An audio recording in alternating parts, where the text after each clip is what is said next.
You know, when we normally look at how human beings navigate life, we kind of rely pretty heavily on a sense of structural precision. We do, yeah. Like we like to think of our societal rules or our medical diagnostics and even our personal moral compasses Hmm. as operating almost like civil engineering. Right, like building a bridge. Exactly. You build a bridge according to the laws of physics and, it holds up the cars. Mm. Or you break a bone, the x-ray shows a clear, jagged line, and the doctor fixes it. It's binary. It's comforting, right? It is. I mean, it's the appeal of the observable. We have this innate preference for things that can be neatly categorized, codified, and just placed into a predictable framework. We want a spreadsheet for survival, Like, basically. we really do. We absolutely want a spreadsheet. But then you step into the actual lived experience of the human mind, especially when we're dealing with things like neurodevelopment, intuition, or, the invisible weight of systemic trauma. And suddenly that metaphorical X-ray machine just shatters.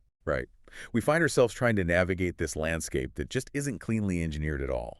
It's wildly complex, it's often contradictory, and it is deeply, deeply obscured by noise. Yeah, it is the absolute definition of diagnostic muddy waters. And while that ambiguity is precisely where most of our modern suffering takes root. Which is exactly why we are plunging into this specific deep dive today.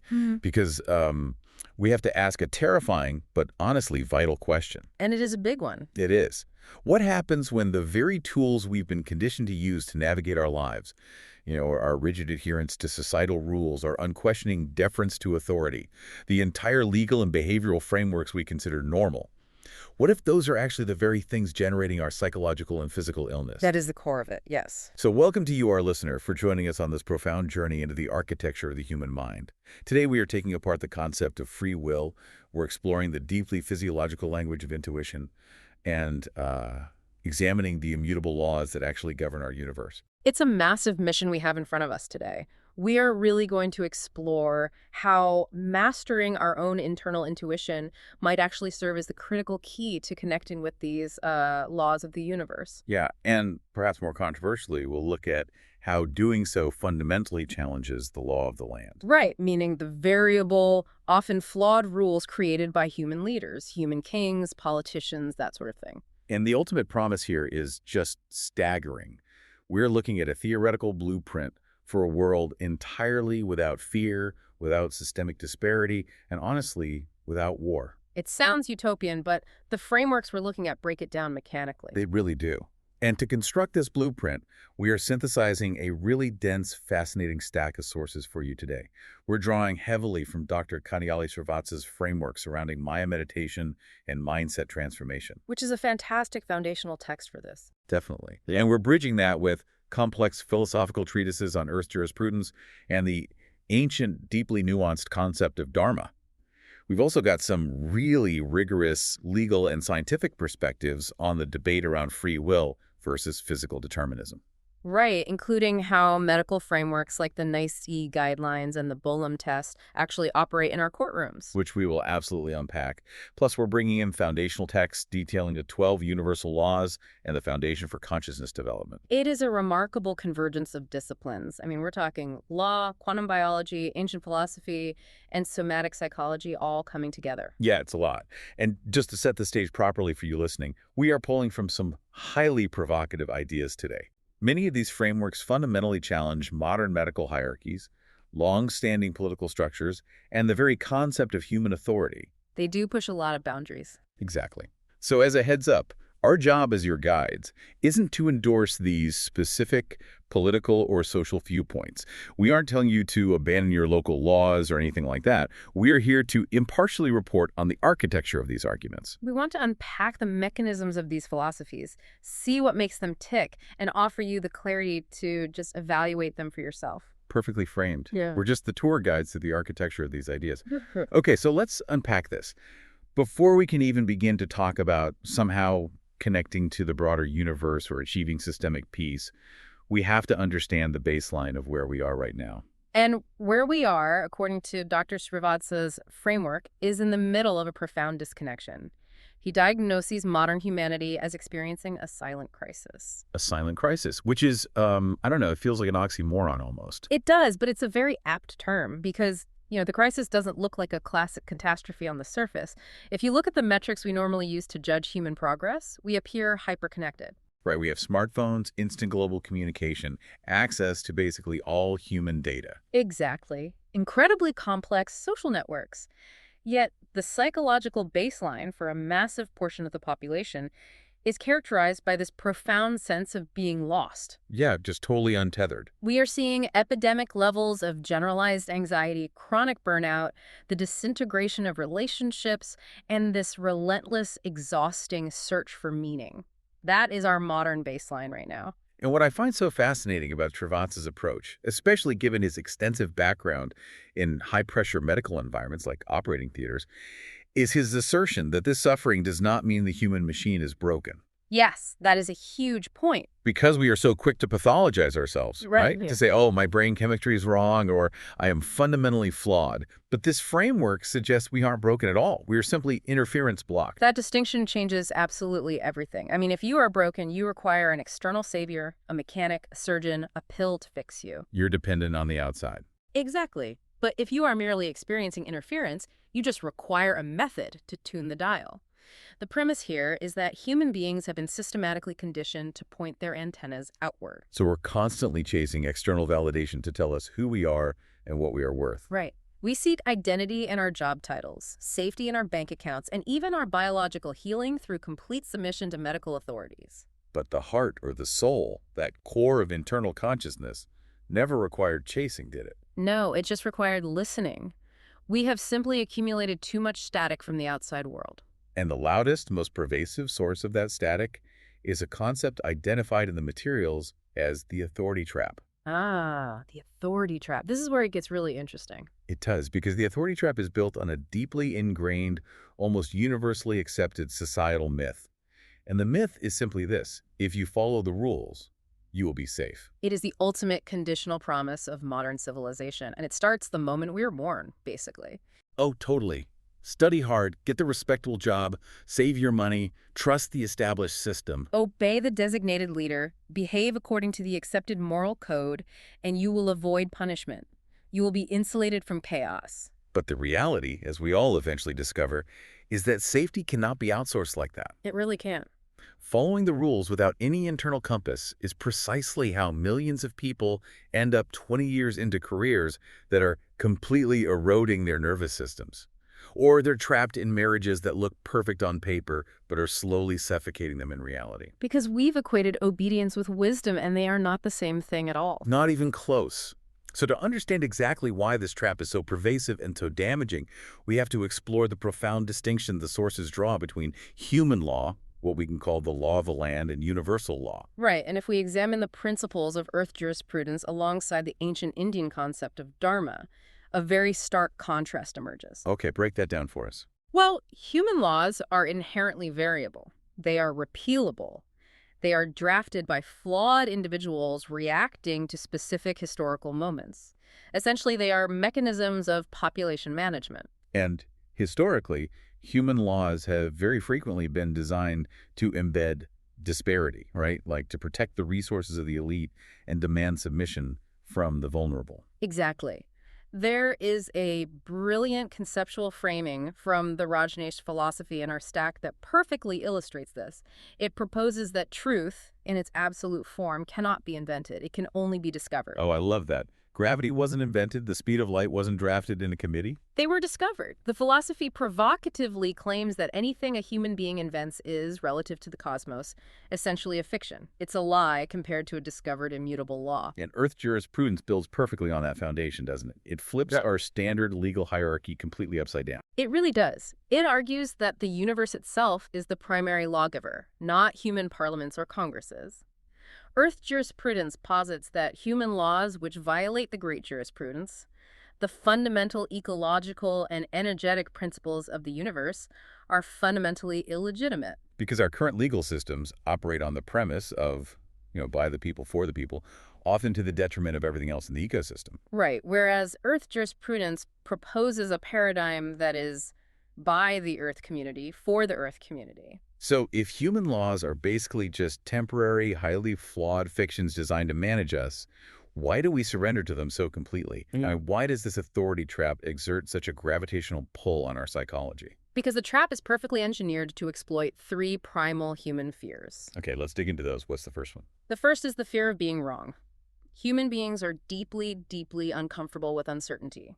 So we outsource our risk to experts. Right, if an authority figure like a doctor or a financial advisor or a politician tells you what to do and the outcome is a disaster, your ego is protected. Exactly. You can say, well, I followed the protocol. It's not my fault.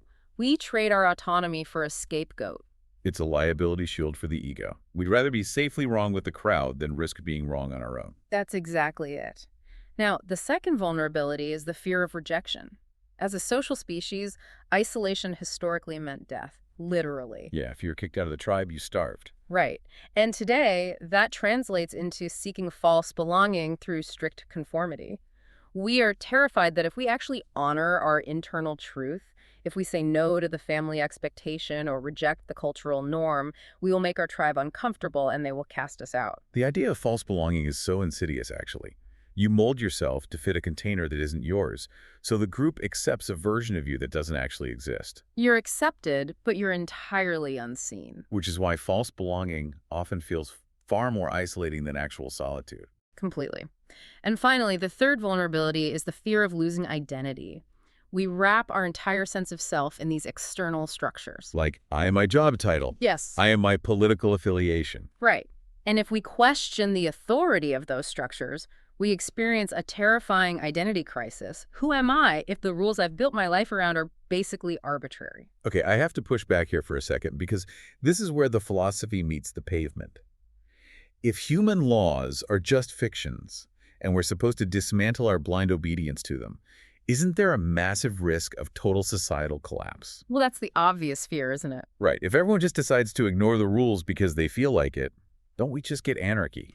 It feels a bit like realizing that the map you're using was drawn by a stranger who might have been lost themselves. So you decide to throw the map out the window and drive blind. But if we all drive blind, we just crash into each other. You still need traffic lights. Yeah. It's a crucial question, and it's one where these frameworks require deep nuance. The concept of honoring your soul or your inner intuition does not demand that you unilaterally rebel against all external authority. Okay. It demands that you develop the capacity to discern which authority actually aligns with truth in any given moment. Sometimes the authority you absolutely need to listen to is a surgeon or a civil engineer or a traffic light. So the core problem identified here isn't the mere existence of external rules. No, the problem is the blind, unquestioning, reflexive surrender of your internal autonomy to those rules. Ah, okay. So it's about retaking the steering wheel. You might still choose to look at the map drawn by someone else, and you might still choose to stop at the red light, but you are consciously making the choice to do so because it aligns with your survival and reality, not just because you are cowering in fear of a punishment. Precisely.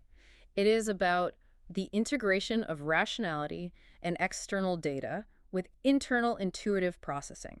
You observe the environment. What does the data say? What does the law dictate? And then you check internally. What is the resonance in my physical body? The healthiest decisions arise from the synthesis of both, governed ultimately by the sovereign choice of the individual. Exactly. So how do we actually do that? I mean, if we are bombarded by all this interference, the media, the societal expectations, our own ingrained fears, how do we tune out the noise of the authority trap and actually hear that internal GPS? This brings us to the actual mechanics of Dr. Servatz's Maya meditation. And I think it's important to clarify what this is because most of our listeners are highly familiar with standard mindfulness protocols. We know about breath work, we know about Vipassana, we know about cognitive behavioral reframing. Right, but Maya meditation is a bit different. It seems to strip away all the esoteric spiritualized framing and reduces meditation to a purely somatic diagnostic tool. Like it works for atheists and believers alike. It really does. It removes the necessity for a specific belief system. It operates on the premise of radical honesty and stillness. The objective isn't to float away into an ethereal plane or to forcefully manifest a positive outcome. So no toxic positivity here. None at all. The goal is to deliberately shift the center of your identity away from the chaotic, conditioned mind and root it firmly in what the framework calls the soul, which functions as the steady, eternal observer. The observer mechanic is brilliant, actually. It's the realization that if you can close your eyes and actively watch your thoughts racing, by, Yeah. worrying about an email, stressing about a relationship, then a fundamental division exists. Yes, there are the thoughts, and there is the entity observing the thoughts. Because you are the awareness watching the chaos, you cannot fundamentally be the chaos. That cognitive uncoupling is paramount. You are not your fleeting emotional spikes, you are not your conditioned anxieties, and you are not the societal labels attached to your physical form. You are the consciousness experiencing them. Wow. And once you anchor into that observer state, the practice itself becomes an exercise in highly targeted inquiry. Right. Yes. The mechanism is incredibly straightforward. You sit in stillness, you center yourself physically, often just by placing a hand over your heart or your stomach to bring your focus back into your somatic reality. Getting back into the body. Exactly. And then instead of trying to empty your mind, you ask a highly specific, unflinchingly honest question, like, what is the truth about my career? What do I actually need to do about this medical diagnosis? Is this relationship healthy for me? And then you wait. And this is where we reach what might be the most critical psychological distinction in the entire framework, because once you ask that question, an answer will come. It will. But how do you determine the origin of that answer? Is it the deep truth of your intuition? Or is it just the conditioned anxiety of your ego parroting back the authority trap? Right, and the methodology categorizes this as distinguishing between the first whisper and the echo of the ego. This timing dynamic is fascinating. Let's really break down the mechanics of this whisper versus the echo, because I think this is huge. It really comes down to the speed and the quality of the signal. The soul, or the pure intuitive observer, always speaks first. It's the whisper. Okay, so it's fast. It operates entirely pre-rationally. It is instantaneous. It is emotionally neutral. It is incredibly clear. And it is almost always painfully simple. Painfully simple, yeah. Let's say you ask about a business partnership that looks incredibly lucrative on paper but has been keeping you awake at night. You sit, you ask the question, and the very first split-second sensation or thought is simply, this is unsafe, walk away. It doesn't give you a PowerPoint presentation. It just gives you the absolute bottom line. Exactly. But then, nanoseconds later, the defense mechanisms kick in. That is the echo. The ego speaks second. Yes. The ego is loud, it is deeply defensive, it is entirely rooted in fear, and it requires massive amounts of complex justification to sustain itself. So immediately after that quiet whisper tells you to walk away, the ego erupts. Like, but what about the money? You signed a contract. What will your industry peers think of you? If you walk away now, you'll be a failure. So the soul delivers the raw data of truth. And the ego immediately generates an itemized, panic-driven list of reasons why acting on that truth is too dangerous. It's like the soul requires absolutely no external confirmation to exist, whereas the ego is essentially a fragile construct that constantly needs to argue for its own survival. Precisely. Now, to a skeptic, this might just sound like abstract, poetic phrasing, whispers and egos, but the source materials dive deeply into the biophysics of what is actually happening here. Which I love because it grounds it in reality. Exactly. They frame intuition not as magic, but as a quantifiable biological and energetic reality. We can look at the rational analytical mind as a sequential processor, much like a standard computer. Right. It calculates based on historical data, societal rules, and language. It is incredibly useful, but it is relatively slow. Intuition, on the other hand, is described as operating akin to quantum processing. Which means it's not bound by linear thought. It's instantly absorbing and synthesizing massive data sets that the conscious prefrontal cortex doesn't even register. Yes. The human nervous system is an incredibly sophisticated antenna. It is constantly picking up on subtle environmental cues, micro-expressions, shifts in pheromones, and the electromagnetic fields generated by the cardiac and neural activity of other people. It's absorbing everything all at once. Right. The intuitive whisper is the holistic output of that massive subconscious data processing. It kind of reminds me of the classic examples of sudden, inexplicable knowing, like the parent who wakes up from a dead sleep seconds before their child falls out of bed in the next room. Or the seasoned detective who walks into a room where everything looks perfectly normal, but their body screams that something is catastrophically wrong. Exactly. The rational mind is looking at the furniture and seeing nothing out of place. The intuitive mind is processing 1,000 subtle anomalies simultaneously and delivering a unified threat assessment. That's a perfect example. The text argues that every thought and emotion creates a distinct energetic field, and our somatic systems are designed to interact with those fields. But this brings up a very practical problem for the practitioner. Okay, what's the problem? The cognitive mind is very good at disguising itself. If you sit down and ask a question, how do you know for absolute certain that you aren't just feeling the physical manifestation of your own neuroses? Right. If my whisper says, don't go to that networking event, how I know if that's my soul protecting me from a genuinely bad environment or just my generalized social anxiety looking for an excuse to stay on the couch? It's a very common confusion, but the framework provides a very clear physiological lie detector test for this. Because my meditation is inherently body-centered, you don't look to your thoughts for confirmation, you look to your tissues. Your physical tissues. Yes, the biological marker of the soul's truth, even if that truth is terrifying or requires immense difficult action, is physical expansion, Expansion. Meaning what, biologically? meaning a shift toward the parasympathetic nervous system. Yeah. When the intuitive truth is acknowledged, even a difficult one, the body registers congruence. You will feel a relaxing of the vagus nerve. Oh, wow. Your stomach will unclench, your diaphragm will drop, allowing your breathing to deepen and stabilize. There is a distinct sensation of internal spaciousness and grounding. Whereas the physical footprint of the ego's fear. Is contraction. It triggers the sympathetic nervous system, muscle constriction, a sudden shallowness in the breath, a tightening in the chest or throat, a sudden spike in heart rate without physical exertion. You can literally feel it. You can. The practitioner is trained to literally ask the physical organism, does this decision expand me or does it shrink me? The body cannot lie. The mind can construct 1,000 brilliant rationalizations for a bad decision, but the digestive tract and the respiratory system will immediately signal the dissonance. So this somatic diagnostic tool gives you access to your authentic truth. You ask the question, you bypass the echo of the ego, and you feel the expansive physical resonance of the whisper. That's the method. But recognizing the truth is really only the first step, isn't it?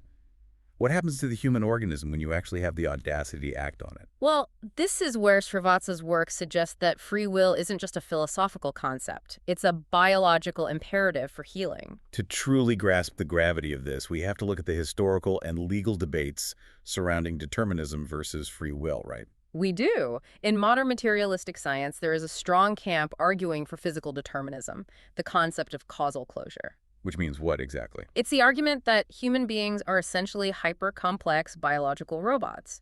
Every choice you think you're making is actually just the inevitable mathematical result of your genetics, your past experiences, and external environmental stimuli. So in this view, free will is basically an illusion generated by the brain to make sense of the actions it was always going to take anyway. It's an incredibly bleak view of humanity, honestly. It suggests that all our agonizing over moral choices or life directions is just theatrical dressing on a script that's already been written. But it's also a view that completely contradicts how we actually structure reality. Precisely. The materials highlight that our entire global infrastructure, particularly the civil and criminal justice systems, utterly collapses without the presumption of free will. Because you cannot hold a person legally or morally culpable for an action if they were biologically mandated to perform it. Exactly. But where this tension becomes incredibly acute is within the medical and societal law of the land. Take, for example, the legal precedents discussed in our sources, like the Bolam test and the application of NICE guidelines. This is a vital connection. Let's explore how these medical frameworks actually operate in the real world, because it perfectly illustrates the authority trap in action. Right. So the NICE guidelines, the National Institute for Health and Care Excellence, provide evidence-based protocols for how doctors should treat specific conditions. And historically, the Bolam test in English tort law established that a doctor is not negligent if they act in accordance with a practice accepted as proper by a responsible body of medical professionals. On the surface, these are excellent rational systems designed to ensure safety and standardization. But the dark side of this standardization is extreme rigidity.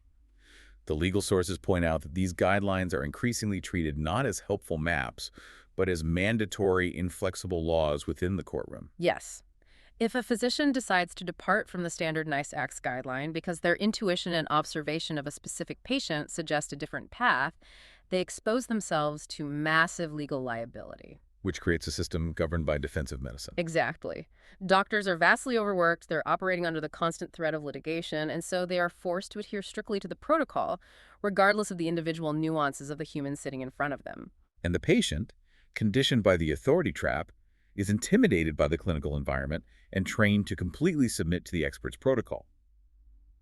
The system is essentially designed to override the patient's intuition, their somatic truth, in favor of the codified law. And Srivatsa's text has a brilliant summary of how to navigate this. It says, a good doctor listens to the patient's experience. A wise patient uses medical guidance as information, not as an order. Maya meditation radically asserts that free will is not only real, but that exercising it is the fundamental catalyst for biological survival, which leads us to one of the most astonishing physiological insights in the entire stack of sources. Yes, the literal cellular healing power of the word NO. The power of no. It is a profound reframing of patient autonomy. The text argues that the act of saying NO without guilt of rejecting a protocol or relationship or an expectation that your body identifies as incongruent, even if a towering authority figure is demanding it, is the initiating spark for profound physiological healing. Let's explain the exact biology of that. How does a linguistic refusal translate into a drop in inflammation or the stabilization of an illness? It follows a very specific sequential pathway in the nervous system. The formula begins with the exercise of free will.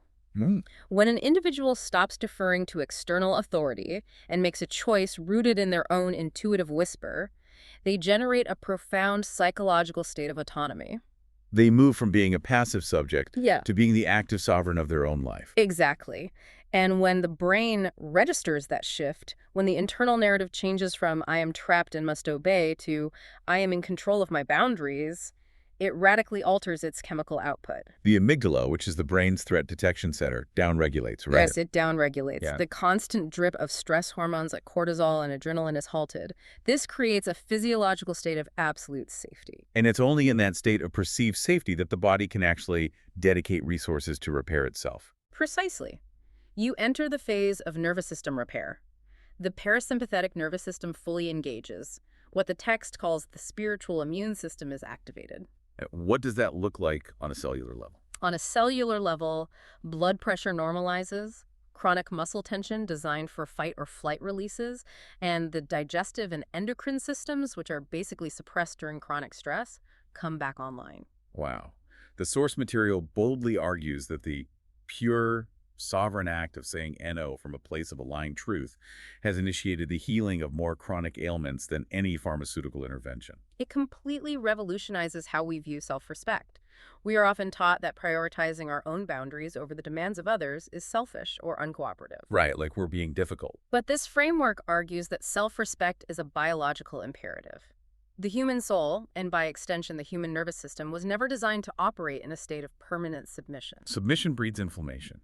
Autonomy breeds vitality. And this autonomy-first framework also fundamentally disrupts how we traditionally approach emotional healing, particularly the treatment of trauma. This is a huge paradigm shift because traditional talk therapy, as beneficial as it can be for cognitive understanding, often relies heavily on narrative repetition. You go into an office and you recount the details of the traumatic event again and again, trying to analyze it from different angles. But from a somatic perspective, the text argues that constantly retelling the story of the trauma is actually just rehearsing it. Rehearsing it, because the primitive parts of the brain and the nervous system do not easily distinguish between the original occurrence of a traumatic event and the vivid memory of it. Exactly. So every time you mentally force yourself back into the narrative, your brain dumps the exact same stress chemicals into your bloodstream. You are re-traumatizing your own tissues under the guise of trying to heal them. You basically keep the nervous system locked in a perpetual state of fear. Therefore, Maya meditation approaches trauma not through cognitive analysis, but through somatic release. It focuses on acknowledging the presence of the pain without requiring you to inhabit the story. You don't need to dissect every detail of the betrayal or the accident. No, you simply observe that a painful event occurred and that your physical organism is currently holding the kinetic energy of that event. It's moving from, why did this happen to me, to, where is this living in my body? You locate the stored energy, the chronic tightness in the jaw, the persistent ache in the chest, and you apply that radical, still observation. You allow the physical sensation to move and dissipate without attaching a narrative to it. It's about feeling it to free it rather than thinking about it to fix it. It is the ultimate expression of internal trust. You trust the body's innate intelligence to process the energy without needing the rational mind to control or micromanage the healing. That's beautifully put. Okay, so if we zoom out from the individual nervous system, when we reclaim our free will, and we stop allowing the fear-based law of the land to dictate our internal state, we inherently begin to operate on a different frequency.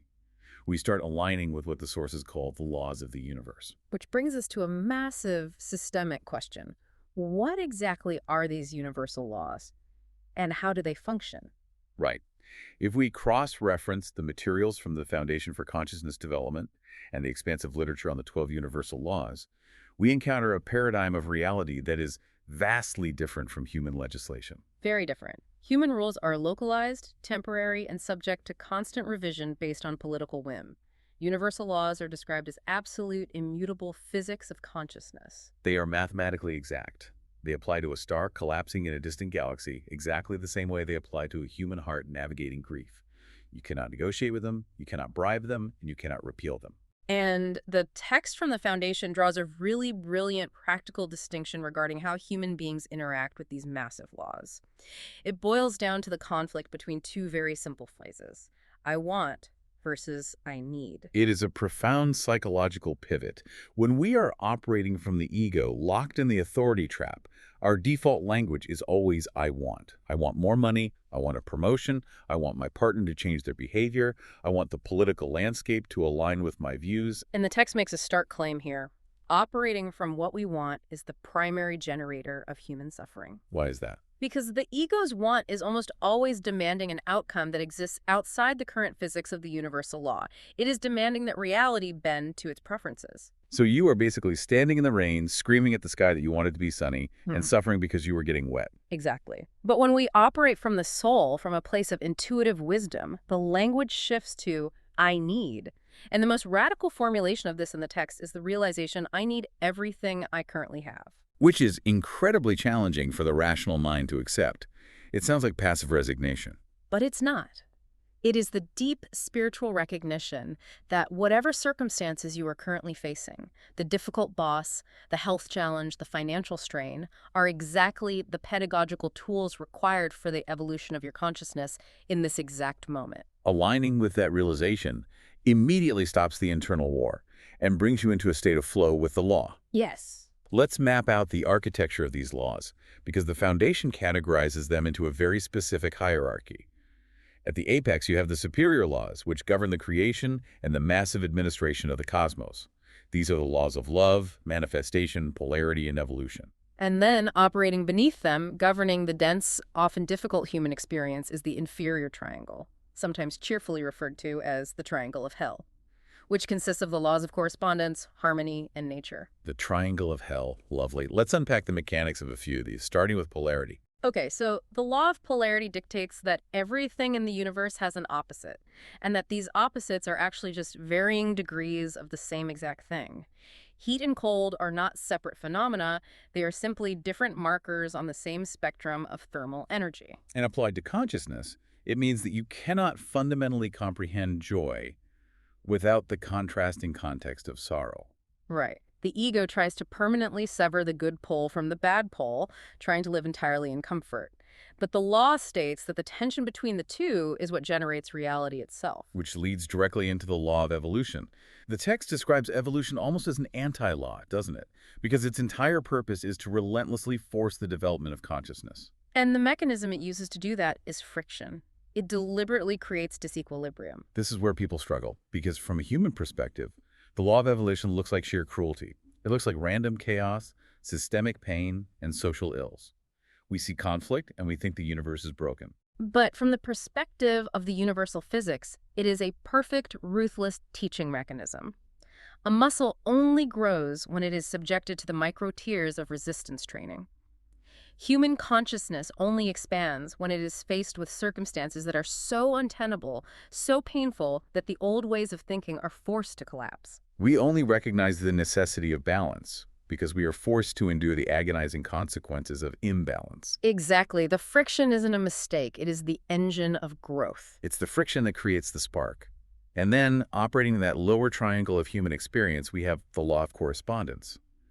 If the law of evolution is the engine of friction, the law of correspondence might be the hardest pill for the human ego to swallow. It definitely is. The law of correspondence mathematically dictates that a place exists for everything, and everything is exactly in its place.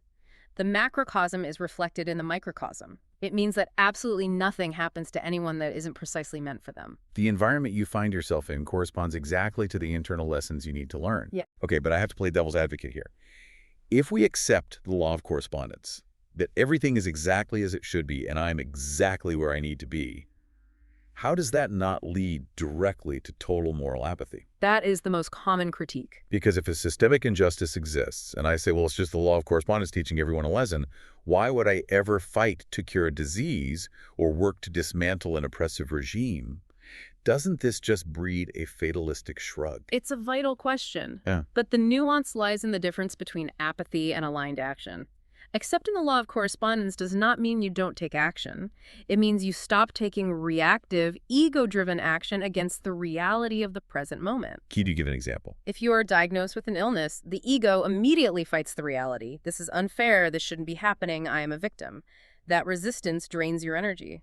Wisdom says, this illness is here. It corresponds to my current reality. I accept its presence. And from that place of calm acceptance. Your intuition can clearly guide you to the specific medical or holistic actions required to heal. You still take the medicine, but you stop violently fighting the fact that you need the medicine. Ah, I see. It's about where the energy is directed. If you are fighting the reality of the lesson, you generate massive psychological blockages. Exactly. The text notes that we can actually verify this law in our own lives by looking at the things we endlessly struggle for but cannot achieve. If we forcefully insist on an outcome that isn't meant for us, like trying to force a broken relationship to work, or clawing our way into a career path that our soul rejects, we are met with constant, exhausting resistance. It is exactly like trying to swim upstream against a raging river. Human laws, societal expectations, and our own terrified egos might put up massive neon signs on the riverbank saying, swim this way. Fight the current. If you just paddle harder, you'll reach success. But the universal law is the river itself. It has its own immense, immutable momentum. And the intuitive whisper, accessed through my meditation, is the quiet voice telling you to stop fighting, turn around, and simply float. The river knows exactly where it's going. True wisdom is surrendering the exhausting fight against the natural correspondence of the universe. It is accepting the reality of your current coordinates so that you can actually fulfill your mission. Which brings us to the ultimate synthesis of all these concepts. We've thoroughly explored the mechanics on an individual level. We see how tuning into the whisper heals the nervous system, restores autonomy, and aligns a person with universal flow. But what happens if this isn't just an isolated practice? What happens to the macroscopic architecture of human society if every individual soul begins to operate from this paradigm? This is where the source material transitions from personal healing to a breathtaking vision for global transformation. Because when an individual genuinely connects to their soul through these practices, a radical shift in their fundamental identity occurs. As we discussed, they no longer identify as a collection of societal labels attached to a biological machine. They recognize themselves as eternal consciousness temporarily experiencing a physical form. And the implications of that realization are socially explosive. Because eternal consciousness is formless, it is completely immune to the arbitrary categories the ego uses to establish value. Right. The soul does not care about race. It does not care about religious affiliation. It doesn't care about the balance of your bank account. And it certainly doesn't care about human-made hierarchies of status. And the moment that realization solidifies within a population, the entire illusion of superiority evaporates. If you fundamentally recognize that you are a manifestation of eternal consciousness, and you recognize that the person standing across from you is an exact equal manifestation of that same consciousness, how can you possibly subjugate them? You cannot. It becomes psychologically and energetically impossible. This paradigm completely dismantles the hierarchies of disparity that human civilizations have relied upon for millennia. It even challenges the historical, often corrupted applications of concepts like dharma, which in certain ancient contexts were weaponized to justify rigid caste systems and embedded social inequality.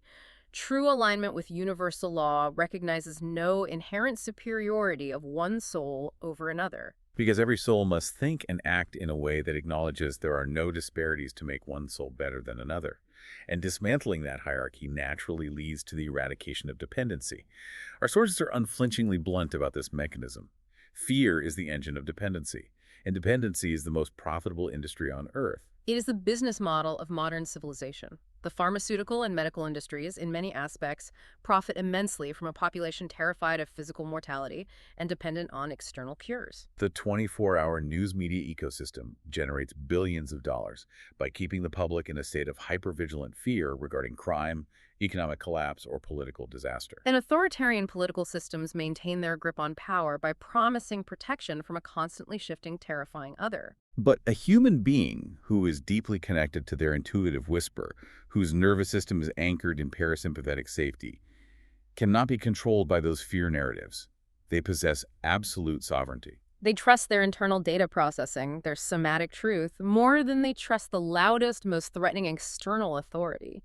They will simply refuse to surrender their free will in exchange for a false promise of safety. It is the triumph of sovereignty over submission. But crucially, this sovereignty is not aggressive. A soul anchored in truth has absolutely no desire to conquer or manipulate the free will of anyone else. Right. The ego seeks to control others to feel safe. The soul is already inherently safe. So if we synthesize this to its ultimate logical conclusion, we arrive at the mechanics of a world without war. Think about the massive, complex machinery required to sustain an armed conflict between nations. Wars do not happen spontaneously. They require mass, unthinking obedience. They require millions of citizens to completely override their internal moral intuition and blindly follow the law of the land as dictated by a king, a president, or a general. Wars require the systematic cultivation of a deep-seated fear of the other, and they rely entirely on the ego's insatiable desire to conquer, possess, and control resources. But if every human being masters the art of listening to their intuition, if everyone is aligned with the law of the universe rather than the fear of scarcity and operates from the expansive truth of their physical body, the entire machinery of war grinds to an absolute halt. Because a society comprised of sovereign, intuitively aligned individuals cannot be propagandized into mass animosity. You cannot draft a soul that refuses to violate its own truth. The generals could declare a war, and the individuals would simply say NO, activating their autonomy and refusing to participate in the destruction of an equal consciousness. It represents an evolutionary leap for our species. It is a fundamental shift from humanity reacting to life out of terror to humanity commanding life through presence and alignment. And the texts emphatically suggest that this massive societal transformation does not require decades of complex political reform. It begins intimately, with how we raise the next generation. Yes, the practical application for children in the book is so beautiful. It offers incredibly simple ways to keep a child connected to their innate intuition before the authority trap of the adult world trains it out of them. Instead of enforcing blind obedience, you teach discernment, like the tummy check game. It's a perfect somatic tool. Yeah. Think about how often a child expresses a feeling, fear, discomfort, sadness, and the adult reflexively says, "Stop crying, you're fine, there's nothing to be afraid of." That immediately trains the child that their internal physical sensation is incorrect, and that the external authority figure knows their reality better than they do. You are literally building the authority trap in their neural pathways. Exactly. Instead, the framework suggests validating their truth. When they are unsure or upset, you ask them to place a hand on their stomach. You ask, "What does your tummy feel right now? Is it tight? Is it open?" You teach them to interpret the whispers of their own nervous system. By doing that, you are raising a generation that is biologically immune to manipulation. You raise human beings who know, from a cellular level, that their truth is sacred and profoundly connected to universal harmony. They grow into adults who collaborate as equal partners in their healthcare, who construct relationships based on authentic resonance rather than performative obligation, and who demand structures of governance that align with reality rather than fear. It is an incredibly powerful, deeply optimistic vision of what humanity is capable of when we clear the interference. Okay, let's take a deep breath and quickly synthesize the massive journey we've just taken. We started in the murky, anxious waters of our modern baseline, recognizing how profoundly disconnected we are, trapped by the illusion that blind obedience to human-made rules guarantees safety. We then decoded the elegant mechanics of Maya meditation, the practice of radical stillness, and the crucial somatic distinction between the quiet, instantaneous truth of the soul's whisper and the loud, fearful rationalizations of the ego's echo. We explore the biological reality of free will, detailing the exact physiological formula of how a sovereign, guilt-free NO downregulates the amygdala, creates systemic safety, and literally allows the physical body to heal. We zoomed out to examine the architecture of the universal laws principles, like evolution and correspondence.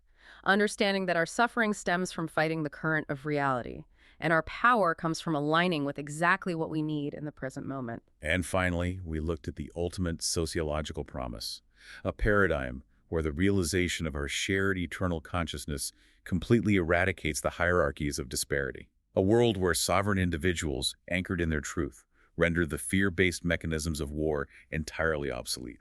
It is a profound shift in orientation, asking us to move our ultimate allegiance from the flawed law of the land to the immutable law of the universe. And it leaves every single practitioner with a critical, ongoing choice in their daily lives. I absolutely love this framework. To you listening right now, here is a final thought to mull over as you step back into the complexity of your day. The next time you find yourself standing at a major crossroad, whether it's a medical decision, a career pivot, or a relationship boundary, take a moment of deliberate stillness. Notice what the loudest, most demanding rule in your society is ordering you to do. Notice what the authority trap is threatening you with. And then place your hand on your heart. Drop your awareness into your body and ask your tissues what they truly need. If the quiet, expansive whisper of your soul directly contradicts the loudest law of the land, wait, let me rephrase that. If the quiet, expansive whisper of your soul directly contradicts the loudest law of the land, which one will you have the courage to follow? Because the moment you choose the whisper, the diagnostic landscape of your life ceases to be a rigid, jagged, white line. It becomes a living, breathing, profoundly powerful conversation with the universe itself. Thank you so much for joining us on this incredible deep dive. Trust your whisper, stay curious, and we'll see you next time.